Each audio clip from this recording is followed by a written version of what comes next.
the National Economic Council Director Kevin Hassel told the Hill this. The battle is really going our way. If you're forecasting inflation, then usually what matters most is the last 3 to 4 months. The last 3 months for core inflation are 1.6%, so that's below the Fed's target, so that's really a good number. And just a thought to end things, what price are things affordable, right?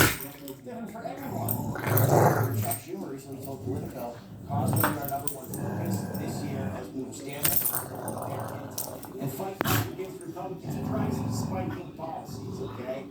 Well, did make the argument prices spiked under Trump's watch? No, I think it happened under his party's watch.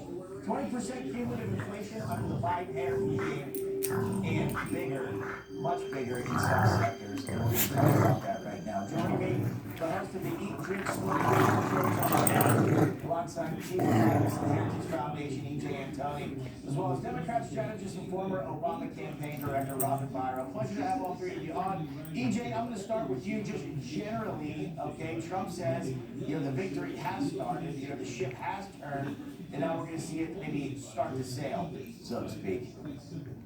Well, I think that's a good way of looking at it. We are seeing all the dials really line up in this economy between energy reform, regulatory reform, tax reform, etc. That is helping drive wage growth and productivity. And in fact, for the first 11 months of the Trump administration, that's what we have data for so far. You saw wages rise about almost 1.5% faster than prices. That means not only is the paycheck bigger, but it can buy you less. It's exactly the opposite. When the average American's weekly paycheck shrunk relative to prices by about 4%. So yes, your paycheck got bigger, but it bought you less, and that's why you got poor. That tells us that we have course corrected. We are now moving in the right direction, but it also tells us we haven't yet undone all of the damage from the Biden years. So there's still more progress to be made. Yeah, well, that's not going to happen overnight.